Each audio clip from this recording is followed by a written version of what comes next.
I just shit my pants. Did you shit? I just shit my pants. Did you shit? I just shit my pants. Oh no. I just shit my pants. Really? I just shit my pants. Oh fuck. I just shit my pants. I haven't shit my pants since I lost weight. That's old school. Is it wet? I was going to wear these jeans tonight. Not anymore. Hold on. Let me check. Oh, no. Oh. Oh, I shit my pants. No, I didn't shit my pants. Oh, my God, dude. I thought that was wet. Let me see a piece of tissue real quick. Oh, I was cracking toilet seats because I don't, when you're that fat, by the way, there's the minutia of fat, like stretching a shirt. These are things that fat guys do. Stretching a shirt before you put it on. Mm-hmm. The idea of putting on pants where you go, these are barely going to get around my ass. And then going through your wardrobe and having absolutely nothing to wear. Putting on a suit and realizing I feel like I'm in a fucking prison. But nothing connects more than cracking toilet seats. Where cracking the seats? I cracked so many seats. And then what would happen is I just land too hard on them. Like I'd go to take a shit and I'd go wham, and then it would crack.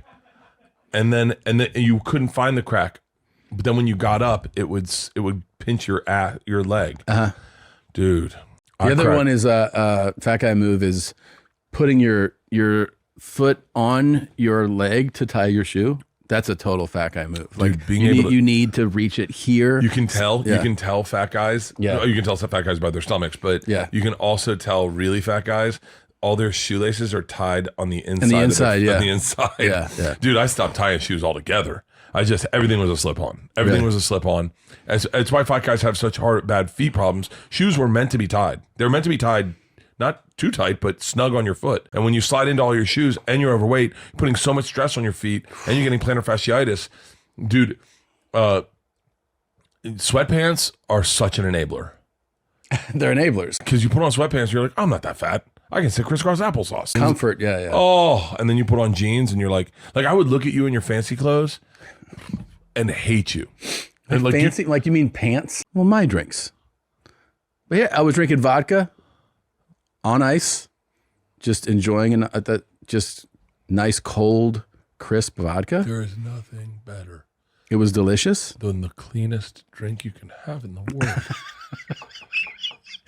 Whiskey. But here's a dirty whore who loses her shoes. Yeah. Okay. Gin is a chick you didn't realize was overweight until you wake up the next morning. Tequila gives you an STD. Yeah, tequila's wild. But fucking vodka. Vodka's a gentleman's drink. Vodka leaves before you wake up with a note by your bed. Yeah.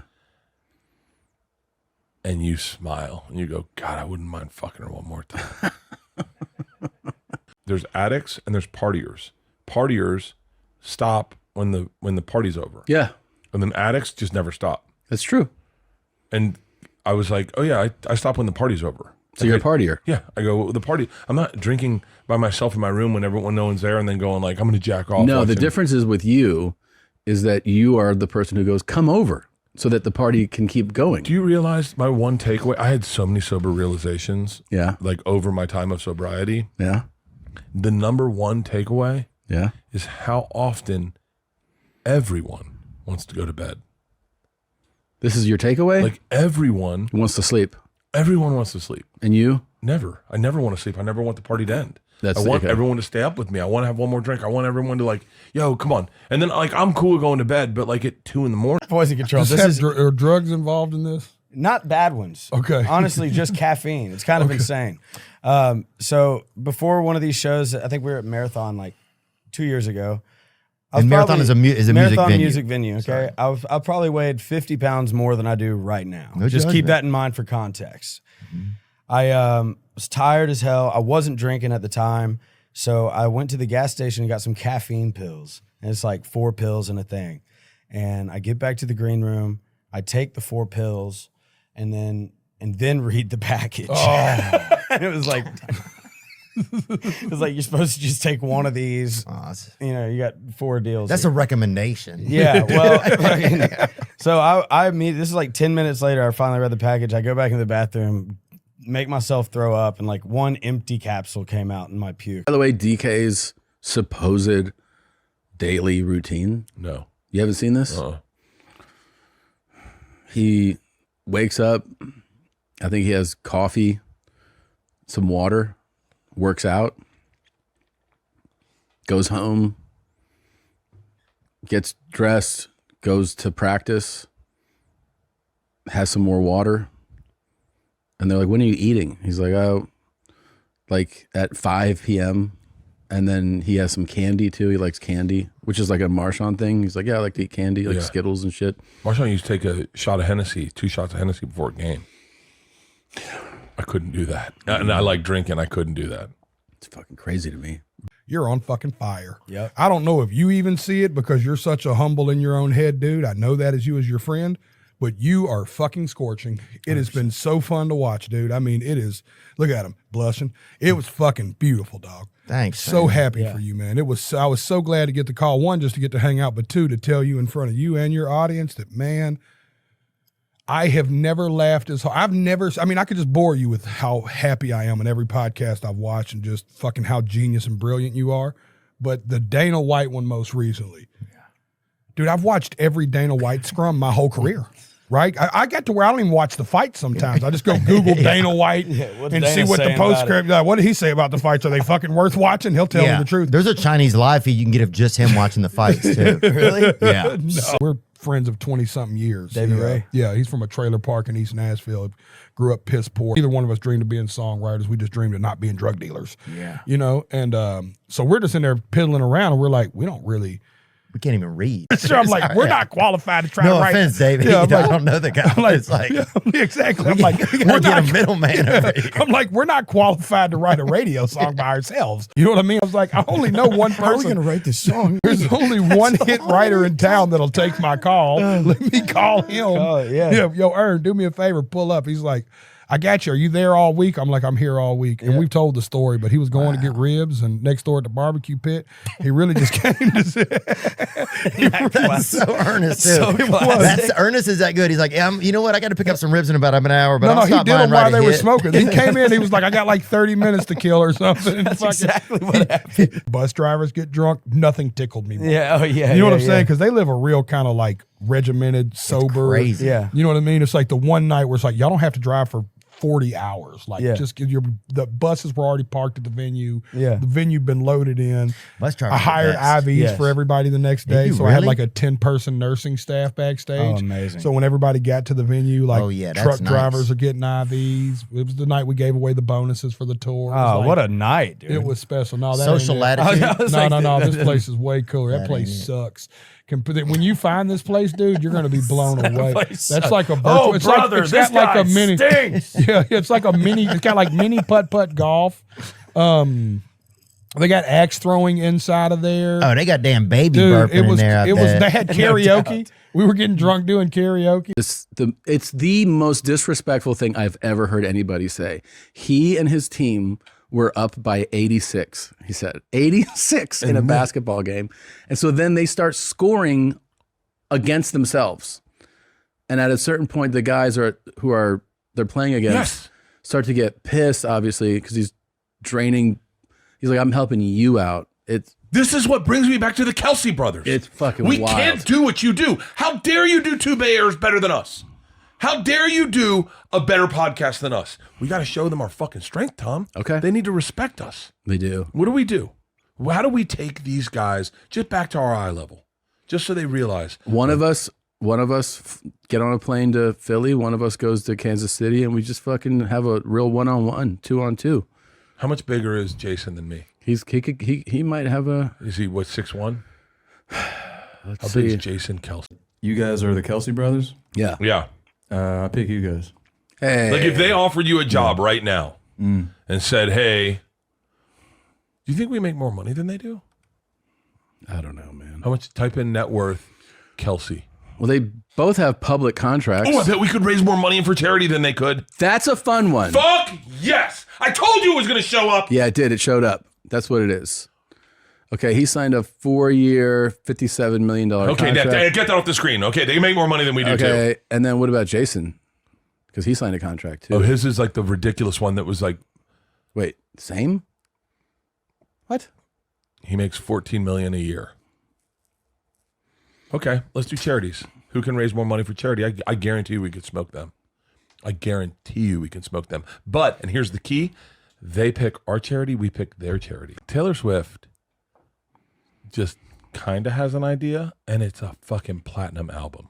You put Taylor Swift in a room, and she could make the gross national product equivalent of money of a country. If you put her in a room, think of that talent. If you put her in a room with a guitar or piano or just a cymbal, she could come up with enough money to support an economy of a fucking small city. Easy. Yeah, true. How do you date that? How do you date that? When she says, let's get pizza, you go, you've been right every time you've ever, anything's coming out of your mouth. Everyone agrees. So, Yeah. I mean, how do you date that?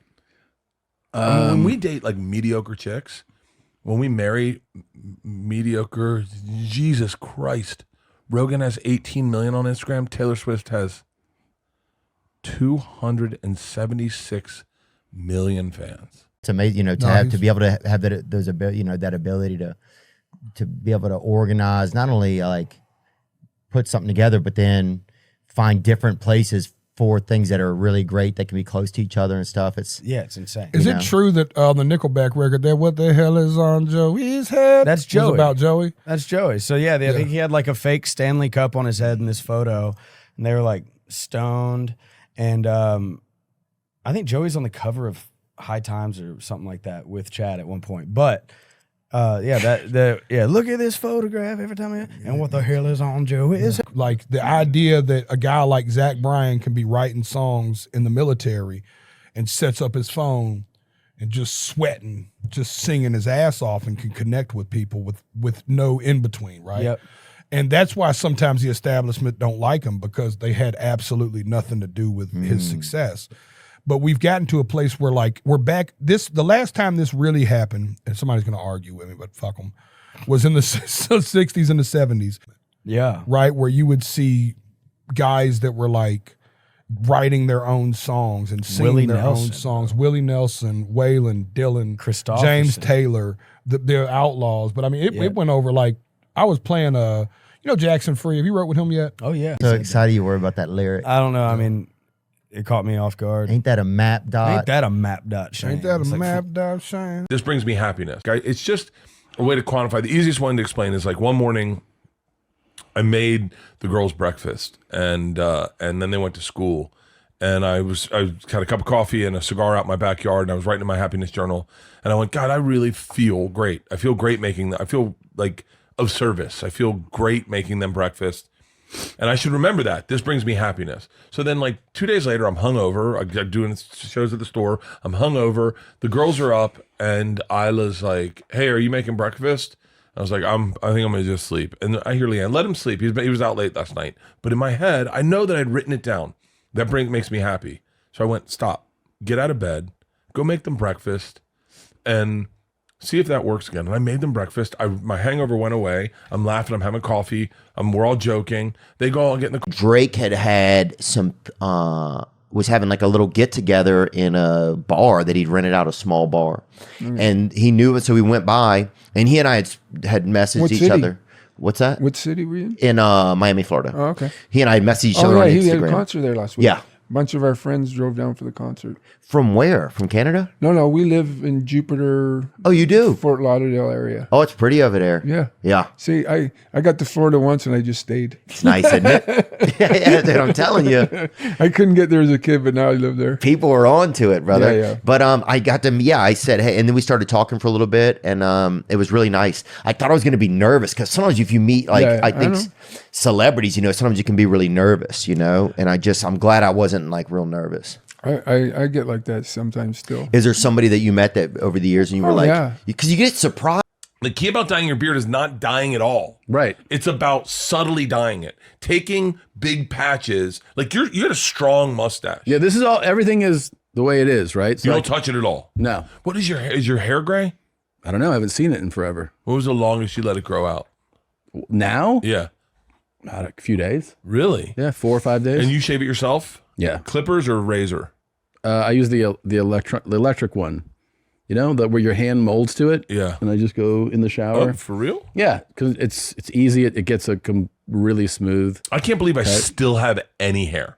Let's Like- see. You always cover it up though. Yeah, I know, because it just looks perfect. It looks I just perfect gotta with the cut- hat on? Looks fine with the hat on, but it's thinning, but I can cheat it. I can cheat it. Do you ever wear without? You ever go without the hat? Yeah, all my specials, all when I do right. stand up. Yeah, I But do. when It, you do stand up, you do it hatless. yeah, I do it hatless. I like wearing a hat because I think I look cute in a hat. Cute. Yeah, And my mom and dad said, we don't need a house. We're fine right here. And so there was a little piece of property, it was an acre just down the street from where I grew up and where they were living. So I went and bought it secretly. And I took them over there. And my mom said, what are you doing? I said, well, I'm going to build you this house here. You're something really special. She goes, no, my house is fine. She goes, but if you want to do something, you can put a pool in our backyard. now we're talking. I put a pool in the backyard and sold my piece of property because they didn't want to move into it. And they lived there till the very end. And when my dad passed recently, I bought the house. And so now I own my house. let me smell your dick, and then I pull it out, and she goes, "It's clean. We can fuck." But like, I deserve and I'm being for real. Yeah. You deserve. And this is more credit. conversations me and her have had. Yeah. I deserve. I think I'm getting the credit now. I think now that we're both getting older, Yeah. I think she's like looking back, going like, "Well, I couldn't have fucking cheated on her for the longest time, but the last 2 years, I could have fucking been slaying pussy." Yeah. But I Now feel she's that, like, thanks for not doing that. now she's like, God, I can't believe I got this good of a guy. Yeah. But what's crazy is I found a ring at SeaWorld. I held on to it for 12 years. For 12 years. Leanne, at one time, we were hurting for money a lot. And it's a sapphire ring. I think sapphire. What's the green one? Emerald? Yeah. It was an expensive ring.